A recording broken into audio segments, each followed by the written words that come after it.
Assalamualaikum warahmatullahi wabarakatuh. Selamat datang di Fisika Mudah bersama Pak Anang Rifai. Anak-anak, pada video kali ini Pak Anang mau melanjutkan fisika kelas 11, masih membahas tentang gelombang mekanik.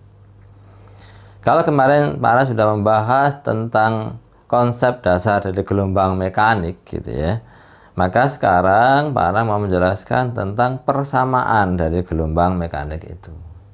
Persamaannya. Nah, pada bahasan persamaan itu nanti ada dua yang Pak Anang bahas, yakni gelombang berjalan dan gelombang diam atau gelombang stasioner. Memang gelombang mekanik itu kalau dibedakan berdasarkan amplitudonya, maka ada gelombang berjalan dan ada gelombang stasioner atau gelombang diam. Nah, anak-anak, sekarang Pak Anang mau jelaskan tentang gelombang berjalan ya, pada bahasan persamaannya. Perhatikan di gambar ini. Sebenarnya gelombang itu terjadi kalau getaran kemudian dikaitkan sama perantara. Misalkan ya, tangan kita bergetar begini, ini kan bergetaran. Getaran itu kan gerak bolak-balik ya, yang terus-menerus periodik, itu namanya getaran di kelas 10 ya. Nah, ini kalau kemudian tangan saya megang tali, maka nanti akan terjadilah gelombang karena getaran tangan saya dilanjutkan lewat tali, jadilah gelombang, kan begitu ya. Begitu pula misalkan kalau di sini ada air ya, air kolam atau misalkan air di kamar mandi itu ya. Kalau misalkan yang pakai bak ya, misalkan tangan saya gerak begini, tangan saya bergetar ini. Tapi kalau kemudian ada medium berupa air, entah di sungai atau air kamar mandi ya, nanti airnya akan terkena tangan saya gitu ya.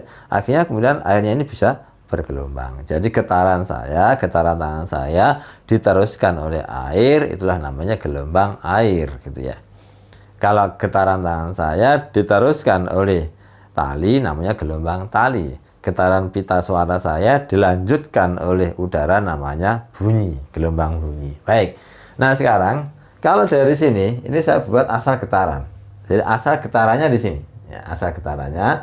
Nah, maka kemudian menghasilkan gelombang ya, mulai dari gunung gitu ya, lembah ya. Gelombang transversal gitu ya. Nah, maka harus difahami bahwa kemarin sudah saya singgung di video sebelumnya, puncak ini adalah simpangan tertinggi ya, simpangan tertinggi, maka ini namanya amplitudo. Nah, ini namanya amplitudo. Kemudian pada saat dia bergelombang, misalkan pada saat tertentu titik P di sini sampai titik tertentu titik P.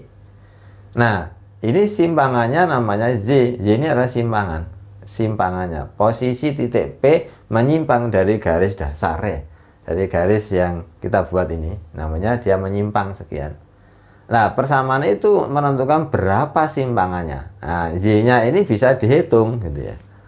Nah, Z-nya ini bisa dihitung. Nah, kemudian posisi Z, posisi simpangan ini, posisi titik P ya, yang nyimpang ini kalau dihitung dari pusat getaran, maka sekiannya adalah X. Nah, ya, X itu adalah dihitung dari asal getaran, pusat getaran sampai titik yang kita maksud, titik yang kita hitung, gitu ya. Nah, lihat gambaran seperti itu, maka kemudian besarnya simpangan tadi Z itu bisa kita hitung dengan rumus A sin omega T plus minus KX. Ini rumusnya, rumus jadinya langsung aja. Nah, ini semua butuh dijelaskan satu persatu, biar nanti kalau misalkan mengerjakan soal itu biar bisa ya. Yang pertama, kalau tadi Z sudah ya, Z itu simpangan ya, simpangannya Z itu. Nah, simpangan itu satuannya meter ya, satuannya meter MKS ya. Terus A nya amplitudo. Amplitudo itu adalah simpangan maksimum, karena sama-sama simpangan, satunya sama, meter juga ya, meter senti, itu amplitudo dan simpangan sama satuannya. Terus kemudian karena di sini bentuknya adalah seperti grafik sinus gitu ya, kan grafik sinusnya gini ya, grafik sinus gitu ya. Maka di sini gunakan sin gitu ya. Nah, sekarang ya, Di sini ada omega. Omega itu adalah kecepatan sudut. Ingat, gelombang itu sebenarnya dia adalah gerakan melingkar yang terus-menerus sebenarnya. Gerakan melingkar yang terus-menerus. Jadi kalau ini misalkan dari sudutnya ya, dari 0 ya, kemudian di sini 90, 180, 270, 360. Ini satu lingkaran nih. Jadi satu gelombang ini sama aja dengan satu lingkaran sebenarnya gitu ya. Cuma dia berulang terus gitu ya. Makanya di sini ada kecepatan sudutnya. Ya, sama dengan ketika bahas gerak melingkar itu ada omeganya, kecepatan sudut. Nah, ingat bahwa kecepatan sudut satuannya radian per sekon itu ada terkait sama frekuensi dan panjang gelombang. Nah, frekuensi omega atau kecepatan sudut menjadi sama dengan 2πf. 2pi dikalikan frekuensi. Atau kalau yang diketahui periode juga bisa 2pi per t. Jadi omega itu bisa juga untuk mencari frekuensi, juga bisa mencari periode. Misalkan pertanyaannya berapa frekuensi gelombang itu. Nah, itu bisa dicari dari omega ini. Nah, omega ini ada hubungannya dengan frekuensi dan periode. Sehingga kalau misalkan ada pertanyaan berapa frekuensinya, nanti di contoh soal akan ada soal begitu, maka caranya adalah omega dibagi 2pi. Ya, 2pi-nya ke sini ya. Omega dibagi 2pi. Nah, sekarang T ini waktu ya, waktu yang telah diperlukan oleh gelombang sampai TP, dari awal sampai P itu waktunya berapa. Itu disebutnya adalah T waktu. Kemudian di sini ada plus minus ya. Ada plus minus. Ini ada maksudnya gitu ya. Tak tuliskan di sini karena nggak cukup ya, tempatnya nggak ada. Tak ganti di sini ya. Plus minus itu ada maksudnya. Kalau dia itu plus, maka arah rambatnya ke kiri. Jadi merambatnya ke sana menuju asal getaran. Itu kalau soal itu di sini gunakan plus. Ingat plus ya. Misalkan kalau soal ini nggak ada plus minus begini, masih salah satu gitu ya. Z misalkan 2 sin bla bla bla T plus. Nah, gitu ya. Kalau plus berarti arah rambatannya ke kiri. Ke kiri itu kalau dilihat gambar dia menuju asal getaran. Makanya bisa kata-kata ke kiri atau menuju arah getaran, karena memang getarannya atau gelombangnya dari kiri menuju kanan, kan begitu ya. Nah, terus kalau min, yang sering itu malah min yang sering itu min adalah arah rambatnya ke kanan. Nah, jadi dia seperti ini ya, rambatannya ke sana, ngerambatnya. Nah, itu ya, itu adalah kalau misalkan min. Nah, makanya ada tandanya. Misalkan nanti kemana arah gelombangnya kemana? Lihat di sini plus dan minus. Kalau plus berarti ke kiri atau menuju asal getaran. Kalau min berarti ke kanan atau meninggalkan asal getaran. Itu yang di sini ya. Kemudian K. Apa K ini? K ini adalah bilangan gelombang namanya. Nah, bilangan gelombang itu terkait sama panjang gelombang. Jadi K itu adalah 2pi per lambda. Ya, K 2pi per lambda. Sehingga kalau saya mencari lambda panjang gelombang berarti 2pi per K. Sehingga dari persamaan ini kita bisa mencari berapa panjang gelombangnya. K seperti yang sebelumnya. Sebelumnya kan kita lihat dari gambar, sekarang dari persamaan. Ya. Nah, sekarang sama dengan kemarin, kalau kita mencari cepat rambat gelombangnya, kecepatan rambat yang sering ditanyakan cepat rambat gelombang ya. Kalau kita mencari cepat rambat gelombang, sama dengan video sebelumnya adalah frekuensi kali lambda gitu ya. Sekarang dari persamaan ini bisa saya buat rumus baru. Frekuensinya adalah ini omega per 2pi, lambdanya adalah ini 2pi per K.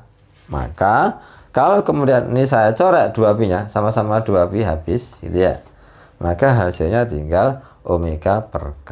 Omega per K. Jadi kalau misalkan ada persamaan, sering muncul suatu berapa kecepatannya, tidak usah dicari frekuensi dan panjang gelombangnya, kelamaan langsung aja omeganya berapa dibagi K, itu ketemu kecepatan rambat. Ingat ya, cepat rambat gelombang. Nah, baik. Berikutnya, sekarang di dalam fisika itu kalau ada persamaan simpangan gitu ya, atau istilah jarak gitu ya, mesti ada persamaan kecepatan dan percepatan. Cuma ini jarang ditanyakan ya, tapi nggak apa-apa biar paham aja. Misalkan saja yang ditanya adalah kecepatan, bukan kecepatan rambat ya, bukan cepat rambat gelombang, tapi kecepatan gelombang di titik P. Nah gitu ya, kecepatan gelombang di titik P ya. Jadinya berupa persamaan ini ya. Kalau pertanyaan seperti itu, maka caranya V itu adalah turunan ya, turunan dari posisi, turunan dari simpangan gitu ya. Maka dari rumus ini tadi, A sin omega T plus minus Kx, kalau diturunkan menggunakan konsep matematika turunan dz per dt, maka akan hasilnya seperti ini, A omega cos omega T plus minus Kx ya.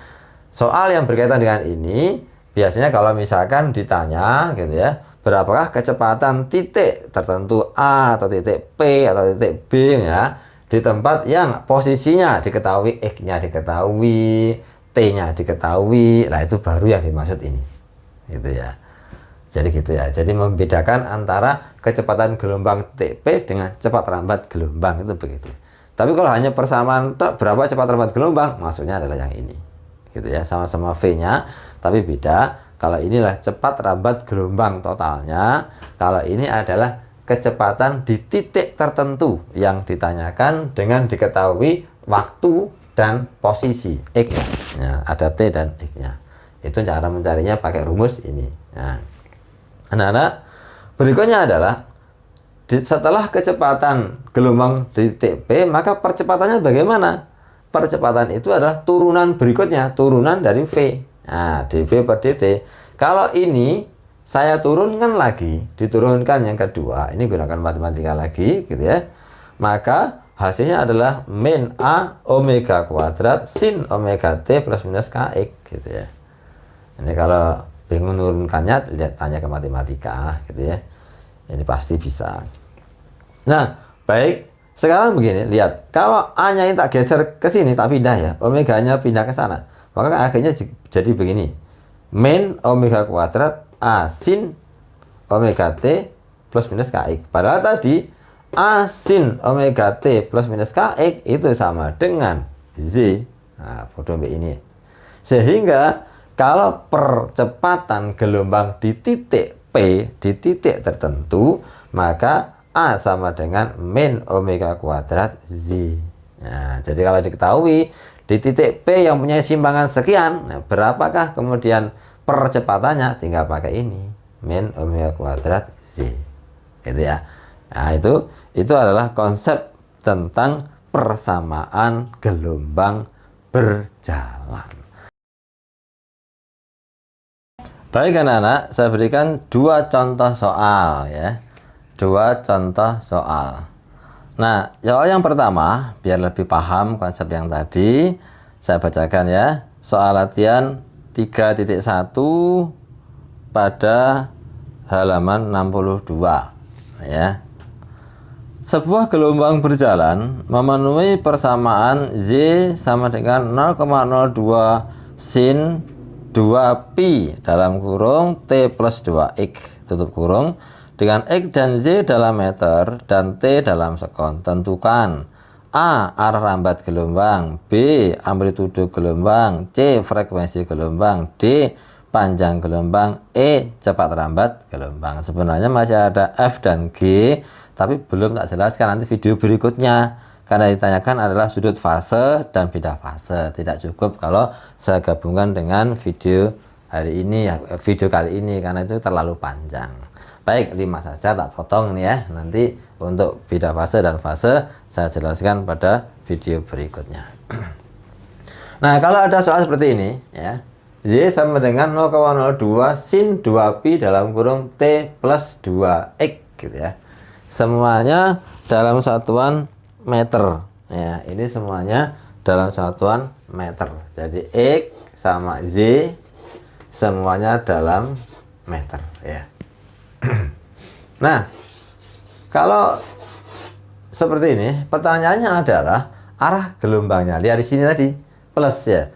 Kalau plus gitu ya, maka arahnya adalah ke kiri. Saya jawab di sini ya, ke kiri, ke kiri. Nah, atau menuju sumber getar gitu ya.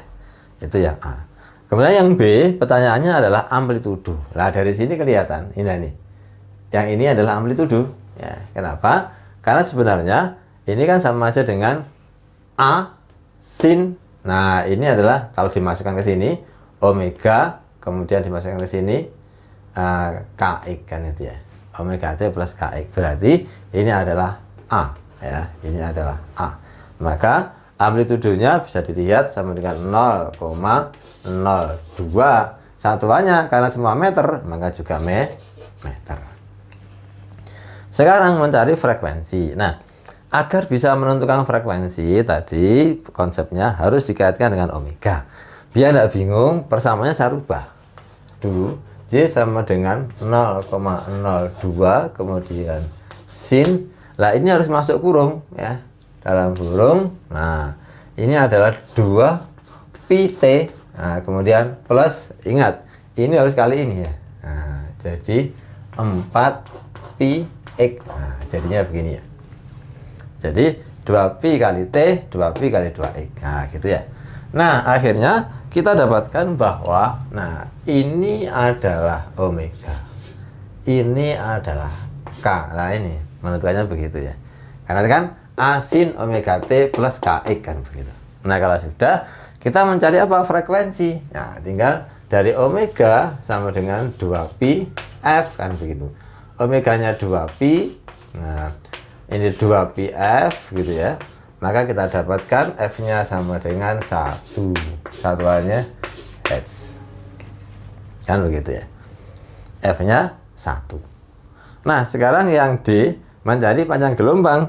Kalau mencari panjang gelombang yang D, ABC ini C ya. Yang D itu adalah terkait sama K. Ini K-nya.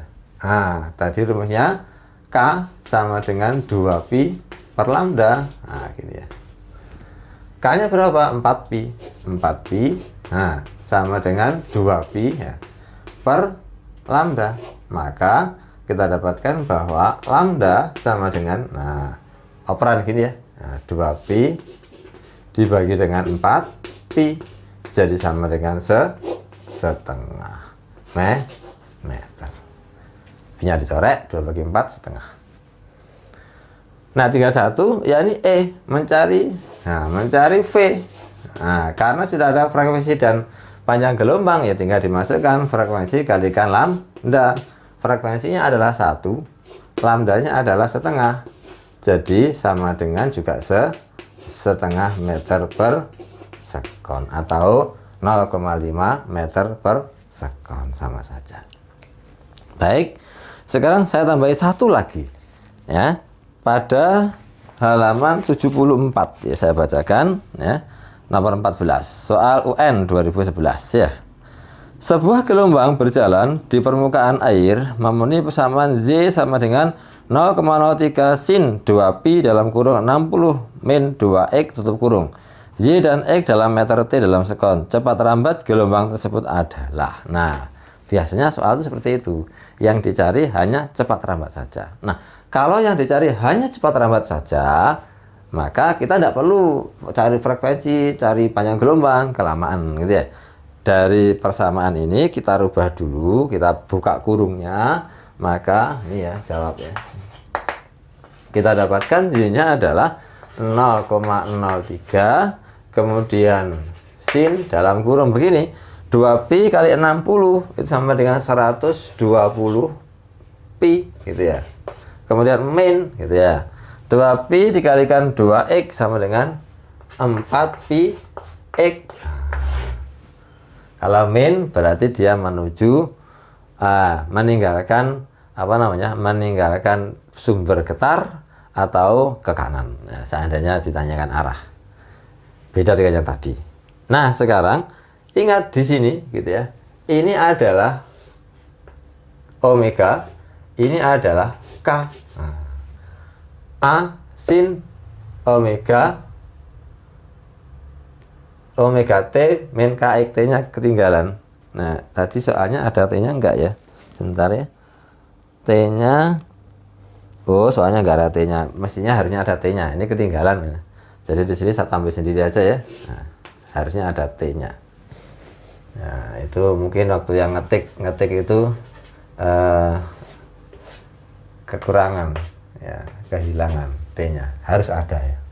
Nah, jadi A sin omega T min KX. Nah, kita dapatkan 120 pi adalah omega, 4 pi adalah K. Nah, karena permintaannya hanya mencari V cepat lambat, tadi kan ada cara yang lebih cepat, tidak usah nyari frekuensinya berapa, lambdanya berapa, langsung aja pakai omega dibagi K. Nah, omeganya berapa? 120 pi. K-nya berapa? 4 pi. Nah, kan kita dapatkan di sini pi colek gitu ya. 120 dibagi 4 sama dengan 30 satuannya meter per sekon. Nah, ini anak-anak konsep tentang persamaan gelombang berjalan. Jangan lupa mengerjakan soal-soal yang setipe agar lebih paham. Kalau nggak paham bisa tanya di komentar. Insya Allah akan saya jawab. Demikian, semoga bermanfaat. Assalamualaikum warahmatullahi wabarakatuh.